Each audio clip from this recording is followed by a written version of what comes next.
আসসালামু আলাইকুম। মুরগির কলিজা রান্না করব। মুরগির কলিজা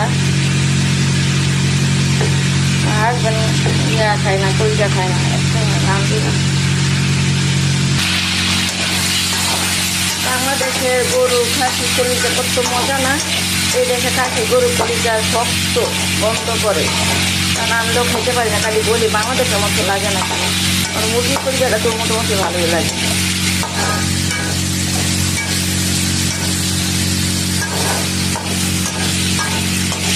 আলু বেজে নিলাম, আলু বাটা করে পাইতে ফেলছি, আসলে ভালো হয়।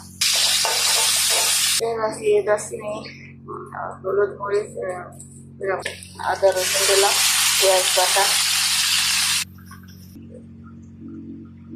কলিজাটা দিলাম, আলু দিলাম, রসুন দিলাম।